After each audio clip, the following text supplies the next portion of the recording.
اگر قرآن میں شفا یابی ہے تو ہم لوگ ادویات کو ہی کیوں زیادہ ترجیح دیتے ہیں؟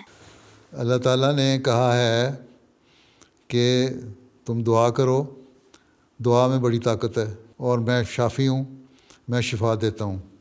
تو اللہ تعالیٰ نے جب یہ کہہ دیا میں شافی ہوں، میں شفا دیتا ہوں، تو پھر تمہیں کیا ضرورت ہے کسی چیز کی؟ نہ دوائیاں استعمال کرو۔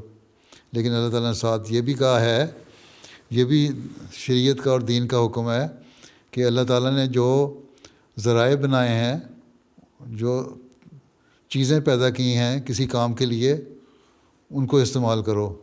تو اللہ تعالیٰ قرآن شریف میں کہتا ہے کہ میں تمہیں رزق دیتا ہوں، ٹھیک ہے؟ اگر اللہ تعالیٰ رزق دیتا ہے تو تمہارے ابا کیوں دفتر کام کرنے جاتے ہیں، کیوں جاب کرتے ہیں، یا کیوں اپنا کاروبار کرتے ہیں، کیوں لوگ ٹیکسی چلاتے ہیں، کیوں نوکریاں کرتے ہیں، کیوں ہوٹلوں میں کام کرتے ہیں؟ پیسے کمانے کے لیے۔ ماں بھی اور باپ بھی کام کر رہے ہوتے ہیں، کس لیے کرتے ہیں؟ اللہ تعالیٰ کہتا ہے میں رزق دیتا ہوں، آپ ہی رزق دے دے گا۔ اللہ تعالیٰ کہتا ہے تمہارے بچوں کو بھی میں رزق دیتا ہوں اور تمہیں بھی رزق دیتا ہوں، جانوروں کو بھی رزق دیتا ہوں، ہر ایک کو میں رزق دیتا ہوں، تو پھر ضرورت کیا ہے کام کرنے کی؟ پہلی بات تو یہ ہے کہ اس میں شفا ہے، روحانی شفا۔ اللہ تعالیٰ کہتا ہے کہ میری باتوں پہ عمل کرو، اس کتاب میں جو میرے حکم ہیں ان پہ عمل کرو، میری عبادت کرو، اور جو میں نے حکم دیے ہیں ان پہ عمل کرو، میرے بندوں کے حق ادا کرو، تو روحانی طور پر تم صحت مند ہو جاؤ گے، اور تم ایک اچھے انسان بن جاؤ گے، اور تم وہ انسان بن جاؤ گے جس کو اللہ تعالیٰ پھر جنت میں لے کے جاتا ہے۔ پہلی مراد تو یہ ہے شفا سے، روحانی شفا۔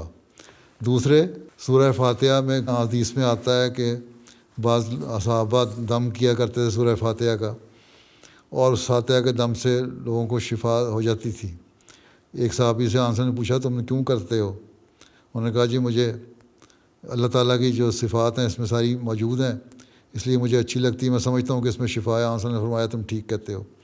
تو جسمانی طور پہ بھی شفا ہوتی ہے، لیکن ساتھ ہی آنسر نے فرمایا کہ تمہیں علاج بھی کرنا چاہیے، کیونکہ جو علاج کے طریقے ہیں یا دوائیاں ہیں، یا دوائیاں بنانے کے لیے جو عقل ہے، وہ بھی اللہ تعالیٰ نے انسان کو دی ہے نا، اس لیے دی ہے تاکہ اس کو استعمال کرو، تو وہ بھی اللہ تعالیٰ کی نعمت ہے۔ اللہ تعالیٰ نے کہا ہے کہ دعا بھی کرو اور اسباب بھی کرو، جو طریقے ہیں ان کو بھی استعمال کرو۔ صرف دعا پہ زور دینا اور اسباب کو استعمال نہ کرنا یہ بھی غلط ہے، اللہ تعالیٰ کو آزمانے والی بات ہے۔ اور صرف اسباب پہ بھروسہ رکھنا اور دعا نہ کرنا یہ بھی غلط ہے، کیونکہ پھر انسان شیطان کی طرف چلا جاتا ہے، دیریا ہو جاتا ہے۔ اس لیے جو چیزیں اللہ تعالیٰ نے بنائی ہیں، ہمارا یہ کام ہے ہر ایک کو استعمال کریں۔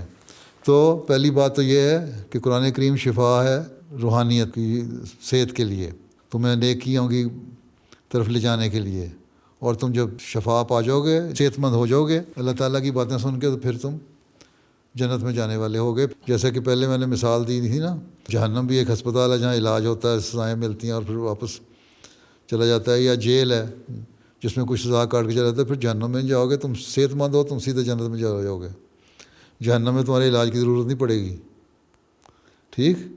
اور اس کے علاوہ جسمانی طور پہ بھی شفا دعاؤں سے ہے، لیکن ساتھ ہی اللہ میاں کہتا ہے اسباب بھی استعمال کرو، ٹھیک ہے؟